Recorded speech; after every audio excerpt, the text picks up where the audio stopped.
Greetings, everyone. Greetings to all of you that are attending with us over the phone line or over the internet hookup. It's sure good to be here. It's a beautiful sunny day today.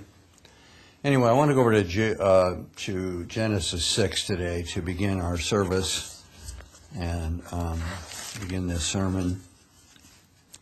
There's a saying that I think applies to the message that I want to give today. And that message is this, that children do not want to hear stories about other children or babies usually. What they really like to hear is stories of gladiators, powerful giants and castles and things like that. They want to hear about things that will stretch their imagination, that will stretch their minds. Ironically, sometimes adults are actually not that much different in this fact. And today I want to consider a story that I think has been very much like one of those kinds of stories of giants and castles and so on. It's taught by many today, and I'm hearing this more and more within the Church of God, that they believe that angels married women, and through that marriage that giants were produced. And so it is that it's thought this often because of something that was said by Josephus. In chapter 3 of Antiquities of the Jews, he writes this, "For many angels of God accompanied with women and begot sons that proved unjust and despisers of all that was good on account of the confidence that they had in their own strength. For the tradition is that these men did what resembled the acts of those whom the Grecians called giants." And there's something I think that must be understood here. Joseph is a noted historian. There's no question about that. And many scholars accept what he says. But I want you to remember this. He only knew about those things that happened during his lifetime. And we can only count as accurate those things that he wrote about during his lifetime. As he writes himself, these things are traditions, and that's my point. Everything else that Josephus wrote, he used the Bible and his own interpretation of the Bible, which we're commanded not to do. And so in all of these things, they are traditions, they are not realities, they are not things that really occurred. And so we've got to understand that. And so there were other writings before Josephus that he had read, and those writings were things like the book of Enoch and the book of Iddo. And these are spurious books. They're part of the pseudegraphica or the pseudegraphica. They are often part of things like the Apocrypha, where people have taken and written books that are mentioned in the Bible, put that title on it, and put a name on it that is recognizable like Enoch. But they're not true. It wasn't written by Enoch. And this has happened in the case of books like the Jubilees and others. And so we have a slew of books, and I've read numerous of them and found that, to me, they all have a similar author, and they all are very mythological sounding as you read them. And so the story of angels marrying women is found in the book of Enoch and Iddo. And these books are often in absolute direct contradiction to what the Bible itself says. So what we want to do is be very careful about this. But I want you and I today to realize that these things are all traditions. Even those things that Josephus wrote came from traditions that he learned from outside sources rather than the Bible. But I want to remind us today of something. I'm going to read some scriptures. I don't ask you to turn to them because I'm just going to breeze through them. But I want to do so as a reminder because the Bible warns us over and over again not to get caught up in these kinds of things. Not to add, to take, or weigh from anything that God says. Don't play with it. And yet people do all the time. Deuteronomy 4:2, "You shall not add to the word which I command you. Neither shall you diminish aught of it, that you may keep the commandments of the Lord, your God, which I command you." Isaiah 8:20 says this, "To the law and to the testimony, if they speak not according to this word, is because there is no light in them," no light from God. And in Mark 7 and verse 13 he said, "Full well you reject the commandment of God that you may keep your own tradition." And that's what people do. They'd rather not follow what the Bible says so that they can keep traditions of men. In 1 Timothy 4:1, "Now the Spirit speaks expressly that in the latter times some shall depart from the faith, giving heed to seducing spirits and doctrines of devils." And that's what this is. The devils went down and married women. 2 Timothy 4 and verse 3 and 4 says this, "For the time will come when they will not endure sound doctrine, but after their own lusts they'll heap up to themselves teachers, having itching ears, and they'll turn away their ears from the truth, and they'll be turned to what are simply fables." That's what has happened in this case. In 1 Timothy 4:7, "But refuse profane and old wives' fables, but exercise yourself rather unto godliness." 1 Timothy 6 and verse 20 says this, "Avoid profane and vain babblings, and oppositions of science falsely so called." 1 Peter 1:20 for a last one, "Knowing this first, that no prophecy of the Scripture," none.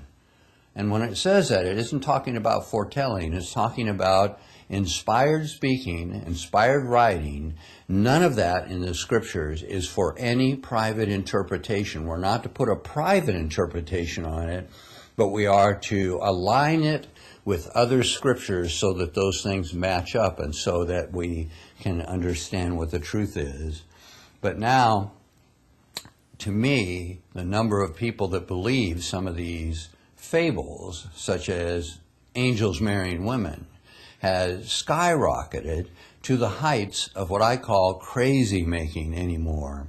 Now there are people who actually believe that there are aliens that came down from outer space and married women and produced giants. But I want us to remember this truth, that we are going to follow the Scriptures. These are our authority, and these are our guide, and only these. You know, to me, even the scholars now have begun to accept what I believe is the realm of the ridiculous. They rather would have something obscure, something fanciful, rather than what is the obvious and straightforward. They prefer the bizarre to the obvious. And they too, like little children, in some cases, when you read their writings, some of them seem like they're like little children, and they prefer castles and gladiators and giants to what is actually real and logical and true. So, as a result, I'm hearing, even in the Church of God the last 2 years, I've heard a number of people who have tried to convince me that this is actually the truth, that angels came down, married women, and through that marriage and that procreation, they created giants that roamed the earth. So they base this belief on a verse in Genesis 6. So let's go there, Genesis 6, and begin in verse 1. "And it came to pass that when men began to multiply on the face of the earth, and daughters were born unto them, that the sons of God saw the daughters of men, that they were fair, that they took them wives of all they chose. And the Lord said, My spirit shall not always strive with man, for that he's also flesh, yet his days shall be 120 years. There were giants in the earth in those days, and also after that, when the sons of God came into the daughters of men, and they bare children unto them, the same became mighty men, which were of old, men of renown." And so this is the scripture that they use to say that this issue of angels marrying women took place. First thing I want us to understand here is the timing. You know, this verse does not say in any place that angels married women. Instead, it says the sons of God married women. And it doesn't say that they produced giants. It actually says the very exact opposite. Look at verse 4 again. There were giants in the earth in those days.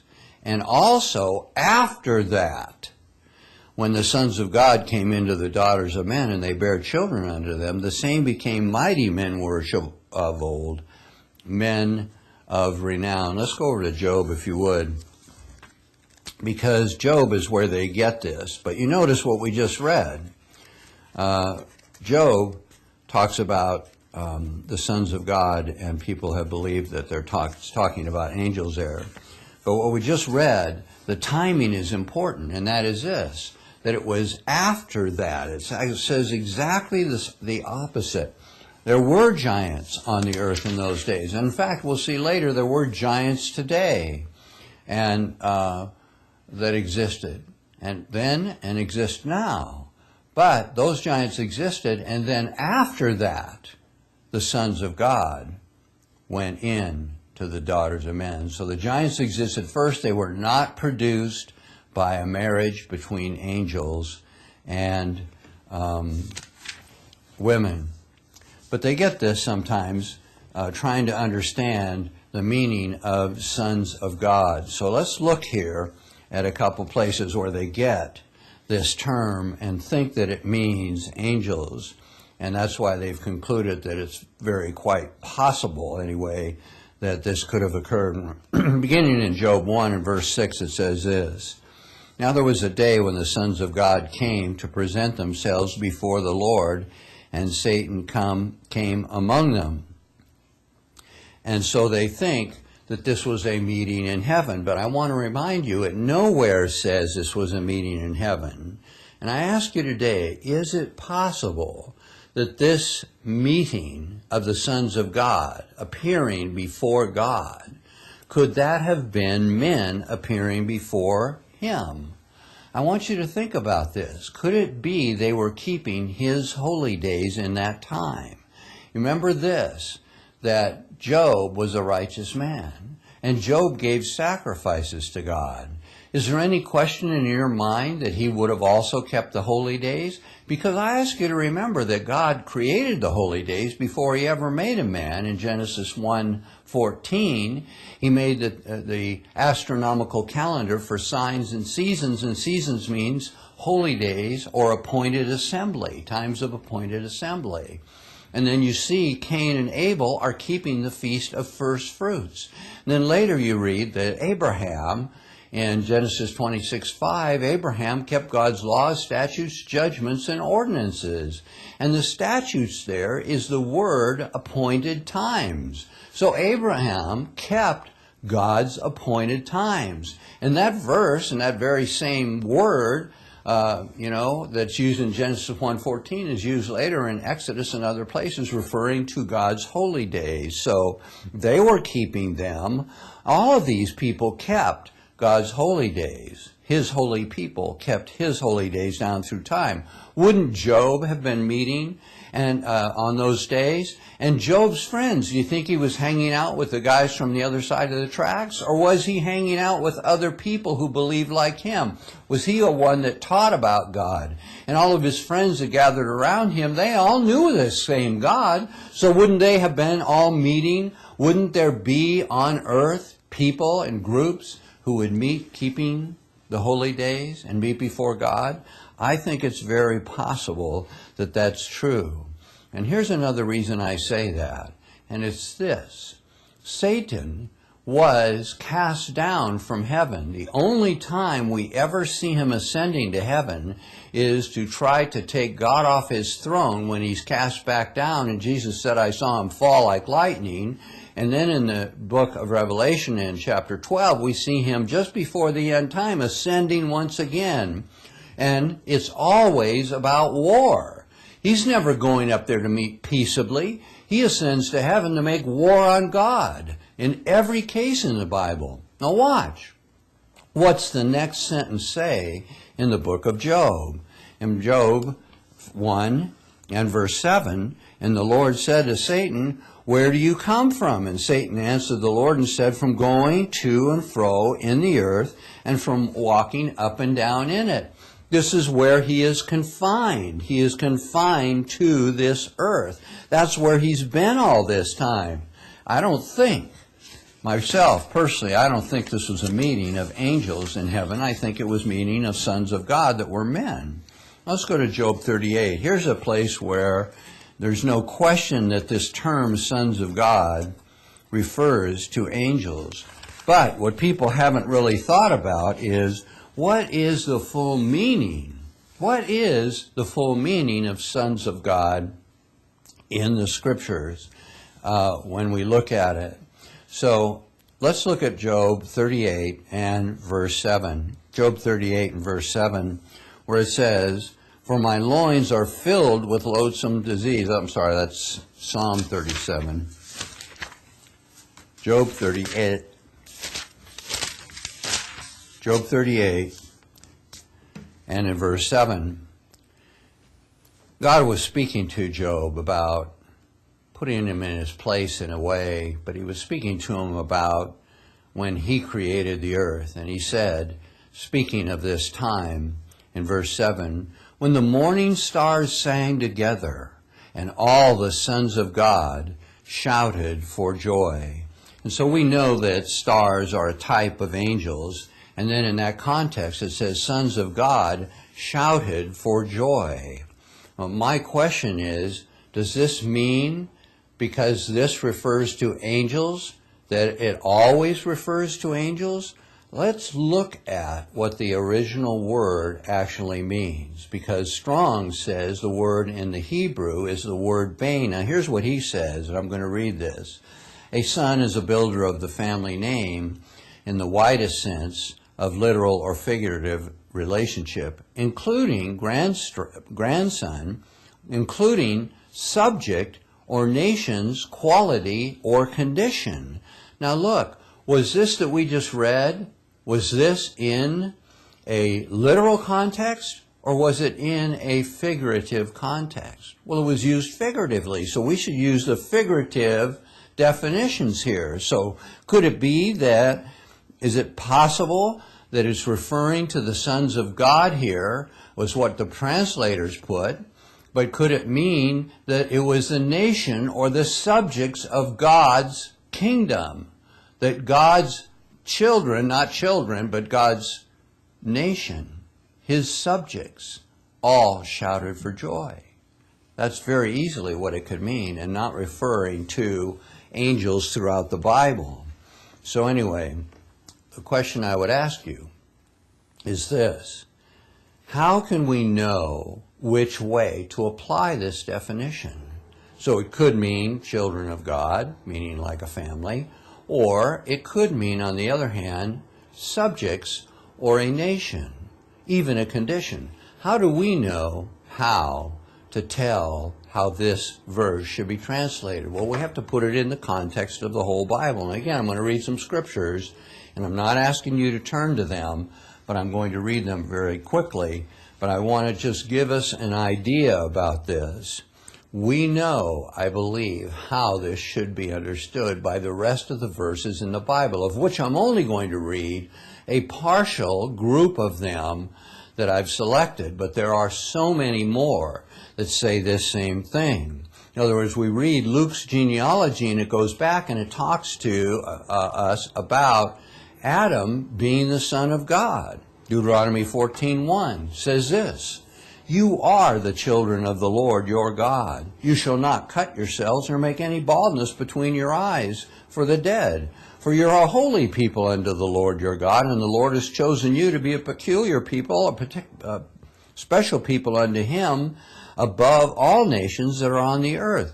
Jesus quoted the Psalm saying this in Psalm 82:6, "I've said you are gods, and all of you are children of the Most High." And we know in John 10:35 that he quotes this Old Testament scripture. In other words, he was saying that men, human beings, were children of God. They're not yet born again, but they are the children of God. In Romans 8, "For as many as are led by the Spirit of God, they are the sons of God." In 1 John 3:1 and 2, "Behold, what manner of love the Father has bestowed upon us, that we should be called the sons of God. Therefore the world knows us not, because it knew him not. Beloved, now are we the sons of God, but it does not yet appear what we shall be. But we know that when he appears, we shall be like him, for we shall see him as he is." Now, doesn't it make sense that the children of God would look like God and be like God is? When they were born and after they grew, we would be like him. But the angels, it's not true of them. They are not the sons of God. And so angels are not referred to in the Bible as sons of God. Let's go to Hebrews 1, if you will. Just for a reminder, what are angels called in the Bible? They're not called sons of God. And we need to make sure when we see the Bible is not contradicting itself, so we've got to understand what it says. Hebrews 1 and verse 5, it says this, the author of Hebrews writes, "For unto which of the angels said he at any time, You're my son, this day have I begotten thee? And again, I will be to him a father, and he shall be to me a son." So God, as we're told, has never said to the angels that they are his son. So when it says sons of God in Job, we know that it means his subjects, the subjects of God. They shouted for joy. They were his subjects. They weren't his children. We are his children. We are his children. So what were angels created for? To be his children? No, it says they were created to be ministering spirits, servants to the heirs of salvation, and that one day we'll be over them. If they were sons of God, we wouldn't be over them. We wouldn't be managing angels and have authority over them. No, doesn't make any sense, does it? So the Bible, if we're going by the Bible says that the angels are not sons and daughters of God. He never says that in the Bible. Never says it. And so therefore we can be absolutely certain based on this that when it says sons of God went into the women, chose whoever they wanted, and so on, and they had offspring, that it wasn't angels going into them and it didn't produce giants. And so those 2 points I've made make that very clear, I think. So who were these giants that existed prior to the sons of men going in to the children, the women, the daughters of men? Strong says the Hebrew word is Nephilim, and it means feller, bully, or tyrant, or it could mean giant. Thus the giants were not some kind of monsters created by the angels. They weren't some half spirit, half men, or half woman being that existed. They were human tyrants, and they were cruel bullies who lived on the earth in Noah's day. In Matthew 22, there's a familiar scripture that I think applies here, Matthew 22, and verse 30. Here we're talking, of course, the Sadducees had approached Christ about levirate marriage, and he had explained, they had wondered about, if one brother dies and goes into another and goes into another and goes into another, and then what happens? Whose wife is she going to belong to in the resurrection, if there's really a resurrection? And Jesus said, well, they made a mistake, misunderstanding the scriptures, because this, he says in verse 30, for in the resurrection they neither marry nor are given in marriage, but they are as the angels of heaven. That is, the angels in heaven don't give themselves in marriage. And I'm asking you to think about this for a minute. Remember how Paul said there were different bodies when they asked him about what the resurrection was going to be like? And he said there'd be different bodies. And in the same way that there was a terrestrial body and a celestial body, just like the sun is greater than the moon. And so I ask you to think about this relationship that exists between angels and human beings. That angels are magnificent. They're filled with glory. They radiate. When men saw angels, they fell on their face and started to worship. And the angels would have to say, no, don't do it. My point is, look, angels are so much greater than mankind is today. Angels are so much more beautiful. They're so much more glorified. What interest would they have in a human being? Would angels think that women were pretty? Well, I've read accounts in the past where there's ancient tribal accounts of the beginning, and they're almost the opposite of what the Bible account is, but it says that the angels in those days were looking at men and saying to God, you're going to use these mud people? People made of mud? and you're going to put them over us? You can see why Lucifer would rebel, because we are so inferior to angels. They wouldn't find women attractive to them in any kind of way. No, that wouldn't be the case. They were tyrants and human beings on the earth at those days. And so, Jameson, Fawcett, and Brown, their commentary states this simply: giants. The term in Hebrew implies not so much the idea of great stature as of reckless ferocity, impious and daring characters who spread devastation and carnage far and wide. That's what happened. Men saw the daughters of men, and they took whoever they wanted, and they began to intermarry, and the mixture became so sordid that eventually people became ruthless, tyrannical, and there were struggles for power and violence of an incredible nature. Now remember the laws of physics. Just think of the laws of physics. Those are laws just like any other of God's laws. They are unbreakable laws. And the laws of physics say exactly what the Bible says. Kind can only mate with other kind. You can't mate a cat and an alligator. And you can't mate a cat and a dog. And in a like manner, you can't mate spirit and flesh. Because God says himself, he says, spirit is spirit and flesh is flesh.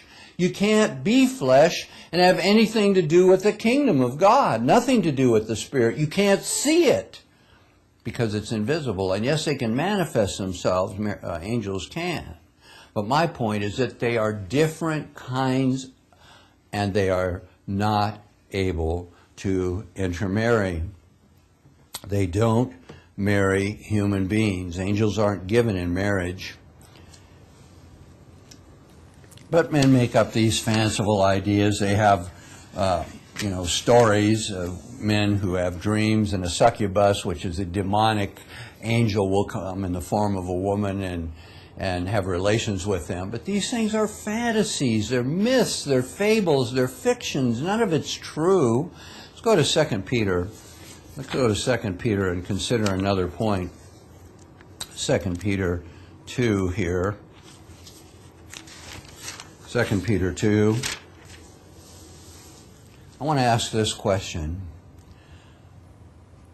And in this context, something like this happening could have never happened, angels going into women, could have never happened by the faithful angels. It would have had to have happened by the wicked spirits. But where were the wicked spirits at this time? Where were they? Were they free to wander the earth? Were they free to take marriages with women and so on? You know, after their rebellion with Satan the devil, when they attacked God's throne, the wicked angels were put in restraint. 2 Peter 2 and verse 4, if God spared not the angels that sinned, but he cast them down to hell and delivered them into chains of darkness to be reserved unto judgment. Well, when does that judgment take place? Well, the lake of fire is for the devil and his angels. It takes place in the white throne judgment at the very end of all things, when the judgment takes place of who's going to live and who's going to die. That's when it takes place. Let's go to Jude also. Jude also, because the word hell here, I think, is very important. In 2 Peter 2 and verse 4, he says he cast them down to hell. But that word hell is a unique word. Actually, it's the only case that that word is used in the Bible itself. One time, and the word is Tartaru, and it means simply a place of incarceration. It means a place of restraint. So you get my point here. The disobedient angels were put in a place of restriction. They were not able to go out and marry men and women on the earth. And I ask you to think about this now.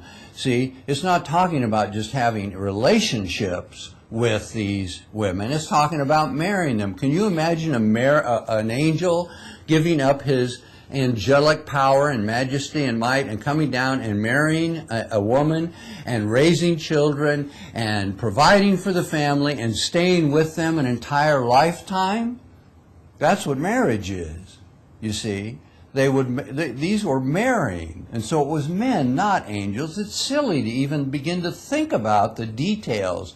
You know, they say the devil is in the details. In this case, the devil's angels are certainly in the details. But when you get into the details, you see, wait a minute, this becomes more and more and more ridiculous, you know. Angels aren't going to spend a lifetime married to human beings, because human beings are inferior, one, and because they were not going to spend their life doing this, working out in the fields and making the food that was necessary to feed the family, and so on.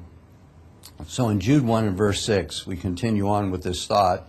The angels which kept not their first estate, but they left their own habitation, he is reserved in everlasting change under darkness, under the judgment of the great day. Now let's go back to 1 Peter, this time in chapter 3, 1 Peter, and in chapter 3, exactly when were these disobedient angels? When were they in prison? Was it during the time when they left their first estate? That's when it was. They left their first estate, which was this earth, and they ascended to heaven, and they were cast back down. And Jesus said, I saw Satan fall like lightning. Those demons were falling right with him because they were right behind him. And I think they found themselves just shocked by the power of God as they were reeling back to this earth. And he said he put them in chains for judgment. They ascended to God's throne with Lucifer and were cast back down. And during the flood, they were still captives. In fact, Christ went down to where they were and preached to them in 1 Peter 3 and verse 18. For Christ also once has suffered for the sins of the unjust, that he might bring us to God, being put to death in the flesh, but quickened in the Spirit. Now, when he was Spirit as the Word, before that time that he was a human being, and when before that time when the flood took place, when the ark was building, what did he do when he was a spirit being? Verse 19, by which he also went and preached to the spirits in prison, which sometime were disobedient, when once the long-suffering of God waited in the days of Noah, while the ark was preparing, wherein a few, that is 8 souls, were saved by water. And so he went and preached to these spirits who were in prison when all of this tyranny and all of these giants were supposed to be roaming the earth and all of that.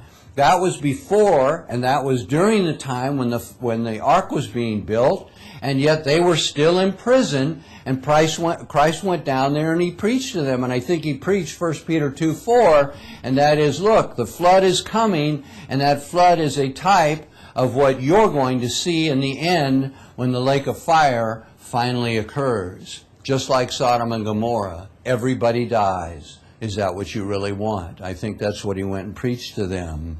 So anyway, tell us clearly in the Bible, before the flood took place, when all of this that we read in Genesis 6 was taking place, Christ went down to the wicked spirits that were in prison in Tartarus, and that was when the ark was in its preparation stage. The faithful angels did not marry women. Unfaithful angels could not possibly do it on several levels, and one specifically here. They were imprisoned in chains in Tartarus. So then, what is the proper understanding of this verse that we've read here in Genesis? You know, there were 2 lineages of mankind in the beginning. One lineage was of Cain, and the other was of Seth. So let's go back and read Genesis 4. If we can here, let's read Genesis 4 and pick it up where we left off and follow this thinking a little bit, and let's see what it says to us. Genesis 4. Getting there. Genesis 4 and verse 17. Cain knew his wife, and she conceived, and she bare Enoch, and he built a city and called the name of the city after the name of his son Enoch. And unto Enoch was born Irad, and Irad begot Mehujael, and Mehujael begot Methusael, and Methusael begot Lamech. Lamech took unto him 2 wives, and the name of the one was Ada, and the name of the other was Zillah. And Ada bare Jabal, and he was the father of such as dwell in tents, and of such as have cattle. And his brother's name was Jubal, and he was the father of such that handled the harp and the organ. And Zillah, she also bare Tubal-Cain, an instructor in every artificer in brass and iron. And the sister of Tubal-Cain was Naamah. And Lamech said unto his wives, Ada and Zillah, listen to what he says. Hear my voice, you wives of Lamech, hearken unto my speech, for I have slain a man to my wounding, and a young man to my hurt. If Cain shall be avenged sevenfold, truly Lamech 70 and sevenfold. So you begin to see what happens. Here's a line of Cain developing, and that line of Cain is displaying the very same kind of temperament, the very same kind of personality traits that we saw in Cain. You know, they took more than one wife, they took whoever they choose, and they had this, a history of violence. That's what you see in the lineage of Cain. Then there was a second line, and that was of Seth. In Genesis 4 and verse 25. And Adam knew his wife again, and she bare a son, and called his name Seth. For God said, she has appointed me another seed instead of Abel, who Cain slew. And to Seth, to him there was born a son, and he called his name Enos.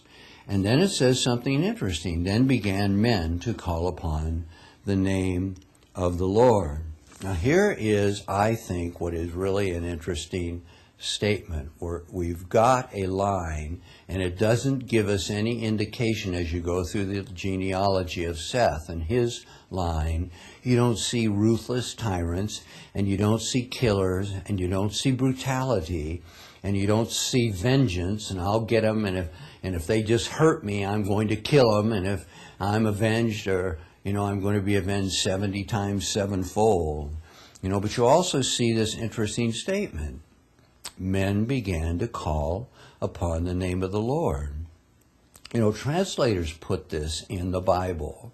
They did their best, but they didn't always do everything right. But they said that now men began to call on the name of the Lord. But look, we know that that's not true. That mankind wasn't starting to turn to God. Mankind was starting to degenerate. Both Cain and Abel, you remember, they had turned to God. They knew who God was, and they were offering sacrifices to him much earlier. So this wasn't the beginning of men calling on God. This was the beginning of something, but it was a beginning of something else. It's interesting to note the word began. This word is chalal in the Hebrew. The Brown Drivers Briggs and Briggs Dictionary defines it as follows: to profane, to defile, to pollute, to desecrate, to begin to profane oneself, defile oneself, pollute oneself ritually, sexually, or simply to be defiled. And so men began to defile the name of God, I think, is the way that this should be read. And here's an example, another place where the same word is used. I'm going to read it to you. Leviticus 18, verse 21. You shall not let any of your seed pass through the fire to Molech, neither shall you profane the name of the Lord God. I am the Lord. And so you understand the point I'm getting at. Men didn't begin to start calling on God's name like, oh, please help me and help me be a better person, help me develop my character. Men began to profane the name of God. Well, how did they do this? How did they profane the Word of God? Well, in the Authorized Version, which is supposed to be one of the most literal translations, they have a marginal note in their Bible, and their marginal note says this: men began to call themselves by the name of God. And I think that's where the mighty men of renown came from, the people that eventually had such reputations for violence and power and strength and brutality that they became known as some of the gods of mythology. But they took wives of anyone they wanted, and those people intermarried, and they called themselves by the name of God, and this went on with an intermarriage of these groups until the earth was completely and totally polluted and corrupt. Genesis 6 and 5 through 7. And God saw the wickedness of man was so great in the earth, and that the imagination of his thoughts of his heart were only evil continually. And it repented the Lord that he had made man on the earth, and it grieved him in his heart. And so the Lord said, I'll destroy man who I've created from the face of the earth, both man and beast, and creeping things, and the fowls of the air, for it repents me that I have made them. And so it is that God was fed up with the pollution, the degradation, and the violence that was going on in that day. Then we come to the life of Noah. Let's read on here in verse 8 and 9. But Noah found grace in the eyes of the Lord. And then it says, these are the generations of Noah. Noah was a just man and perfect in his generations. And Noah walked with God. Now, a number of times you will hear people argue this argument. When it talks about perfect in his generations, is he saying he was perfect in character, or is it really saying he was perfect in his line? His line had none of this pollution going on in it, Which one is it? Well, it already tells us that Noah was a just man. So I don't think it's repeating itself and saying he was a just man, he was perfect. I don't think that. Plus we know that nobody is perfect in this life until that which is perfect, that is Christ, comes and we're changed. And once human nature is removed, I mean it, as long as we have human nature, we are not perfect in any sense of the word. You may keep the law literally or by the letter, but you can't keep it the way God is. You're never going to be holy like He is until you're changed. And then you can see Him as He is, and then you'll be like Him. Until that time, we're not perfect. So I don't think it means perfect in character, but it says these are the generations of Noah, and he was perfect in his generation. So don't you think it's obviously talking about generationally, that his genealogy was perfect and that he had not intermarried and that his line had not intermarried? To me, it makes perfect sense. So Noah did not intermarry with an unbelieving and wicked mankind. None of his line did. The entire context of these chapters is genealogy. Now look, this is so vital and so important. And you understand that Abraham was telling his servant he wanted him to go out and find his own people. And you know Paul said that we can marry, but only in the Lord. Don't marry somebody unconverted is what he's saying. Solomon married people, wives, politically, and he had these different wives, and so he built a shrine for them, and then he'd end up worshiping with them as he had relationships with them, and so it tended to corrupt him. And he's an example. And then when Ezra and Nehemiah brought the people back and they were going to try and live God's way, what did he tell them? He said, you've got to put away your foreign wives. Why? Because they will tend to water down the truth. They will tend to lead you to make compromises because the individual wants to please the mate. And that's where it ultimately goes. It leads to sin. That's where it goes every time. So in this case, it should be clear. The angels did not marry women. The giants existed before this intermarriage took place, before the sons of God went into women. The sons of God is a reference that primarily always is a term that's in reference to mankind and not angels. And so we see that the giants that were there were actually cruel, fierce, mean tyrants that existed. And they were the men who later became mythical gods, as it says in James's Fawcett and Brown. But these people were extremely cruel and violent.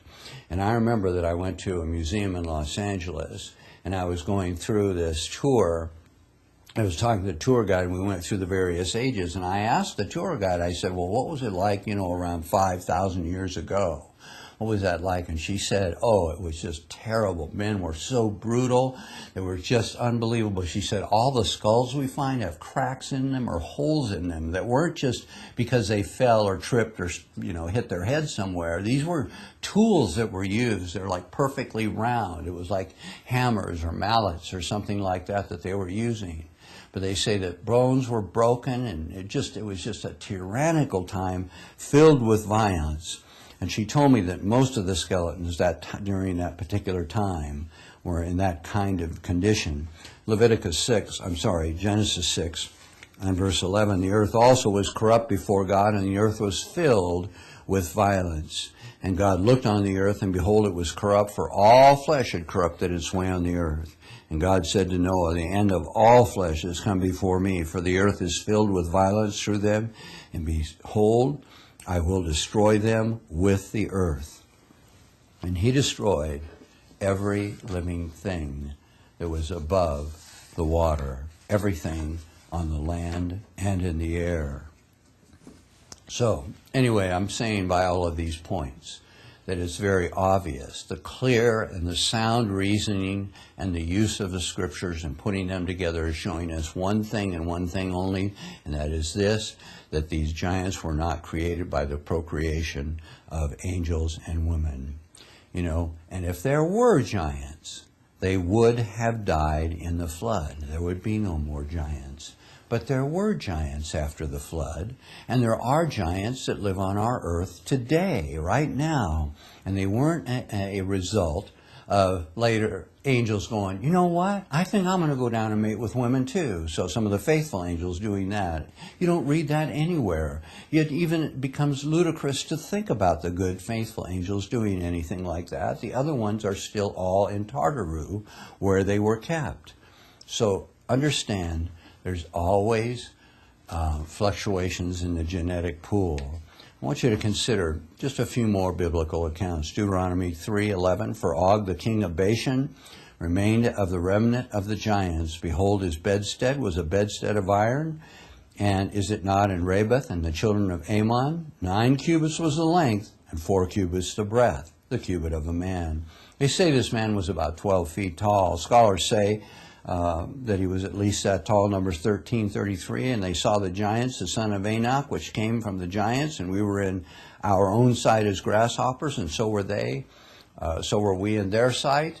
And I want you to understand something here. I don't believe for a minute that there were grasshoppers this big, and that they as a man would have to have been 50 or some feet tall. That isn't what it was. It was they saw very tall individuals, very strong, very powerful looking individuals. They were scared. You remember how scared that Israel was when they saw Goliath? The whole nation, the whole army was afraid to go against him because of his size. That's what these spies saw. They saw huge men, big men, and Goliath was 9 feet tall. They saw great men, and it just scared them emotionally, and they were talking in hyperbole primarily.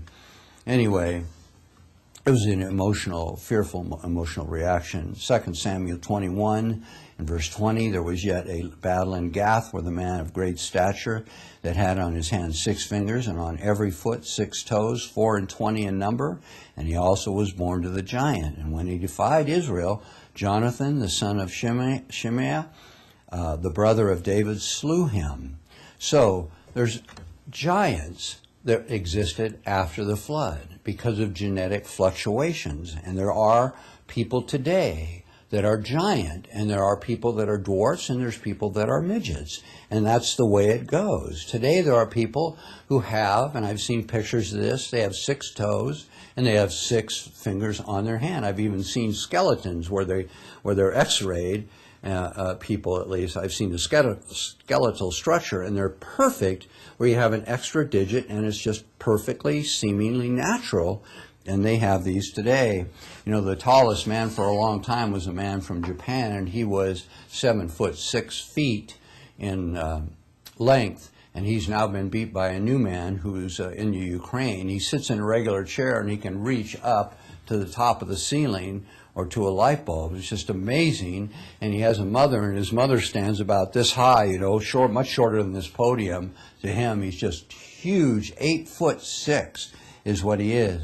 The smallest man in the world, and there's a picture on the internet of him shaking hands with this man from Japan. He is 23 inches. Luke 17.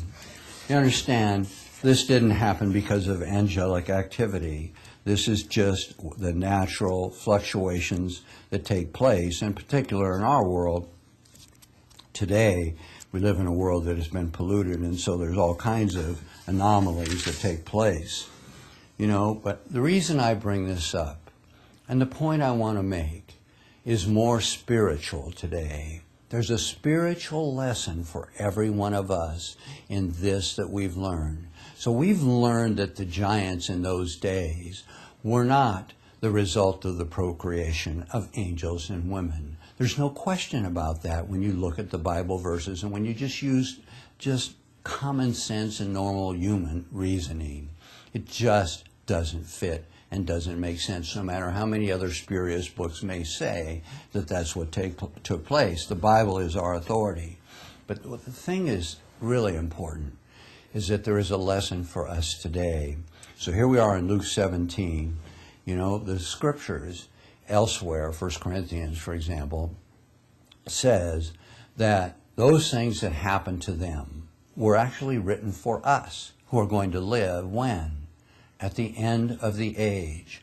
You and I are living at the end of the age today, a similar time. In Luke 17 and verse 24, Luke 17 and verse 24, for as the lightning that lightens out of one part under heaven shines to the other part under heaven, so shall also the coming of the Son of Man be in his day. But first he must suffer many things and be rejected of this generation. And as it was in the days of Noah, so shall it also be in the days of the Son of Man. They ate then, they drank then, and they married wives of whoever they wanted. They were given in marriage until the day that Noah entered the ark. Then the flood came and destroyed them all. You know, the end time is going to be like the days of Noah.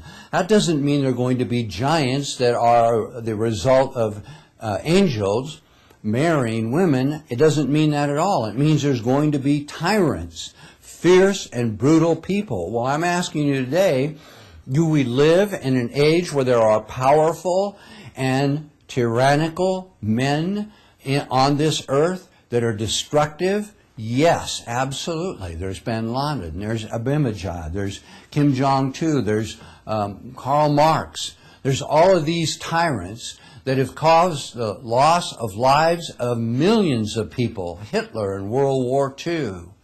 Yes, we have them, and the beast is now somewhere alive, and the beast power is growing, ready for him to take control.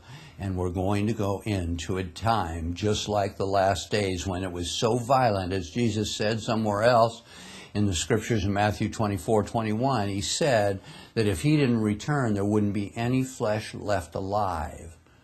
And that's the point. You know, we've got to face also our personal giants during the time we live in today. We are going to enter the kingdom through much affliction, it says. It's not going to be an easy thing for all of us. There's going to be rising crime rates taking place. There's threats of war. There's economic collapse. You know, there are family problems that people are living in today. There's financial problems that almost everybody's facing now, or believe me, going to face in the very near future. And now, at the same time, the whole church seems to be coming apart at the very seams. There's such confusion and such division and such breakaways and such loss of the basic doctrines of the truth. But there is also an eternal truth in all of this. Noah was saved from those tyrants and the giants that existed in his day. But it wasn't because of his strength. It wasn't because of his great planning. It wasn't because he was ready for it. It was because he had faith in God. And David faced Goliath.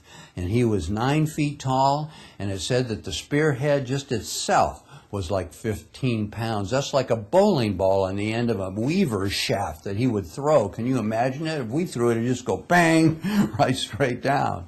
Imagine the power and strength of that man. But David faced him, and he killed him with one single stone. That had to be miraculous. I'm sure he was good at the sling. I know he killed lions and he killed bears, and I know he was good at it.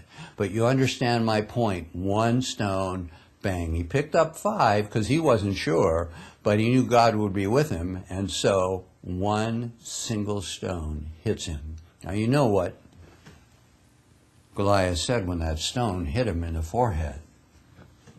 You don't know? No, he said, "Oh, that never entered my mind before." Yes. But you understand my point, that we're coming to a period of time in which all of us are going to face giants of one kind or another. And King David beat overwhelming odds that day. 2 Samuel 21. 2 Samuel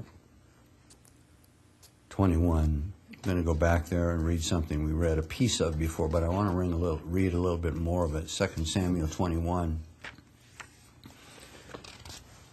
2 Samuel 21. There's a truth in all of this that applies directly to us. And it's this.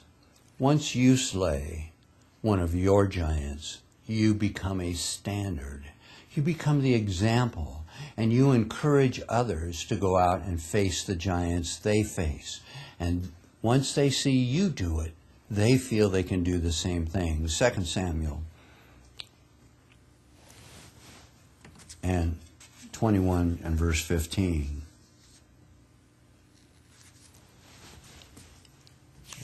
1 Samuel.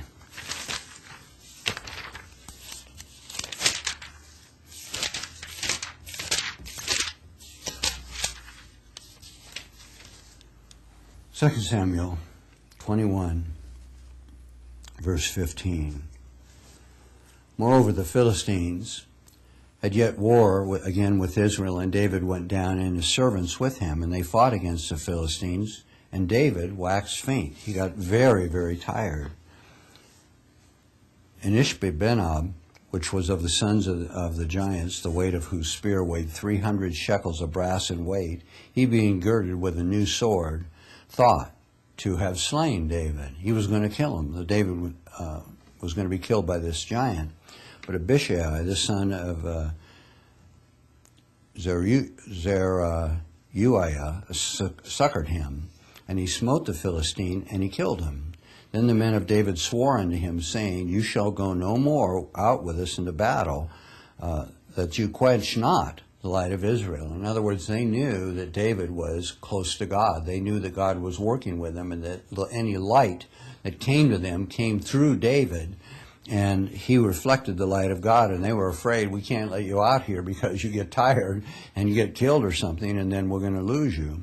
And so it came to pass after this that there was again a battle with the Philistines at Gob, and Sibashai, the Hushabite, slew Saph, which was the son of the giant, and there was again a battle in Gob with the Philistines, where Elhanan, the son of Jeri, Orgaim of Bethlehemite, slew the brother of Goliath, the Gittite, the staff of whose spear was like a weaver's beam.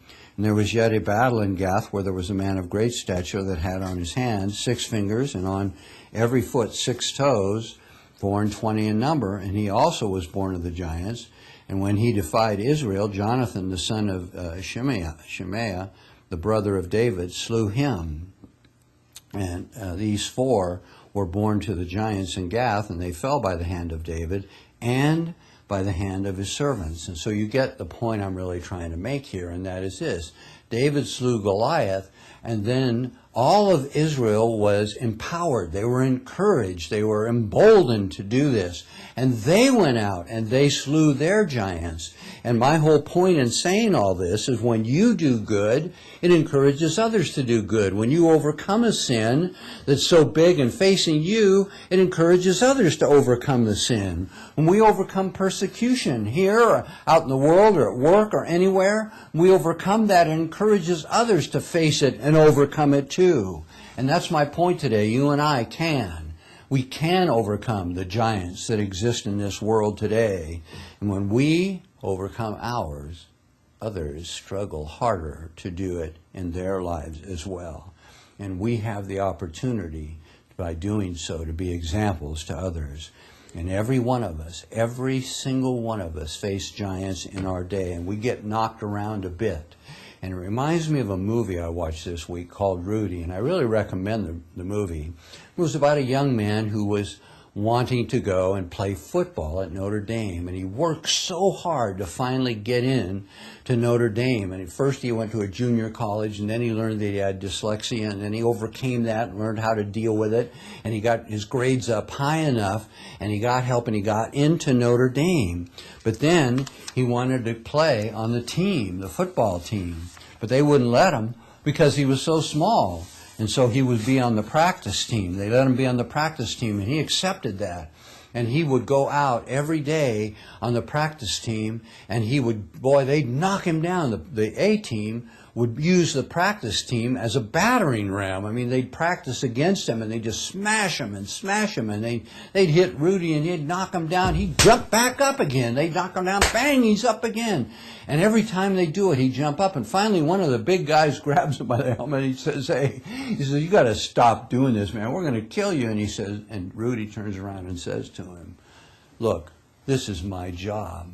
My job is to make you guys be the best you can be. And I'm going to do this. He says, you hit me, and you hit me with everything you've got. And so they did. They hit him with everything they had, and he'd get back up, just jump up and be ready for it again. And he'd do it over and over again. And all of this time that went by, he never had a chance to play. He never got a chance to dress. And if you don't dress, you can never be a part of the team. But anyway, and finally on their last game, as Rudy was a senior, they let him dress. And then the coach let him play in the last play of the game. And they only had a few seconds left to go. But Rudy was able to run past all those big men, and he tackled the quarterback. And the team was so proud of him because he had been an inspiration to the men on the team to such a degree they actually carried him off in glory for that one tackle. They carried him off the team, off the field. And it was said in the movie that this was the last time in 17 years that anyone was ever carried off as a hero. And he was a hero because he faced his giants, and he got back up and got back up again. And I know I've been told that it's not that you're hitting down, it's how you get up that matters. There's another football story I want to tell briefly that makes this point. The game was between the Giants and the Chicago Bears. And one of the announcers made a comment about a man named Walter Payton. And they said, you know, Walter Payton, in his history as a man who was called a rusher, he rushed in, and they said over the history of his career, he had rushed a full 9 miles. Just imagine that, rushing 9 miles in all the games he had played. And the other announcer said, yeah, but you got to realize he was knocked down every 4.5 yards. So you think about that, 9 miles of being knocked down every 4.5 yards. An amazing thing. You know, it's said that 9 miles is a long distance, but just think of getting up that many times and keep going and do it again and again and again. But Rudy and Peyton are examples for us in the life that we're living and the calling that we have, which is so precious to us. Noah was faced with overwhelming odds in the world he lived in. He lived among tyrants and bullies that were just vicious and mean. And David faced his giant. And Paul faced beasts at Ephesus, shipwrecks and beatings and being left for dead. And Paul said this, it wasn't his planning or his portfolio or his strengths. It was his weakness that made him strong, because his weakness made him depend on God. And that's what we've got to do in our lives. We've got to be able to depend on God. And we can do all things if we put our faith in His Majesty, the Almighty.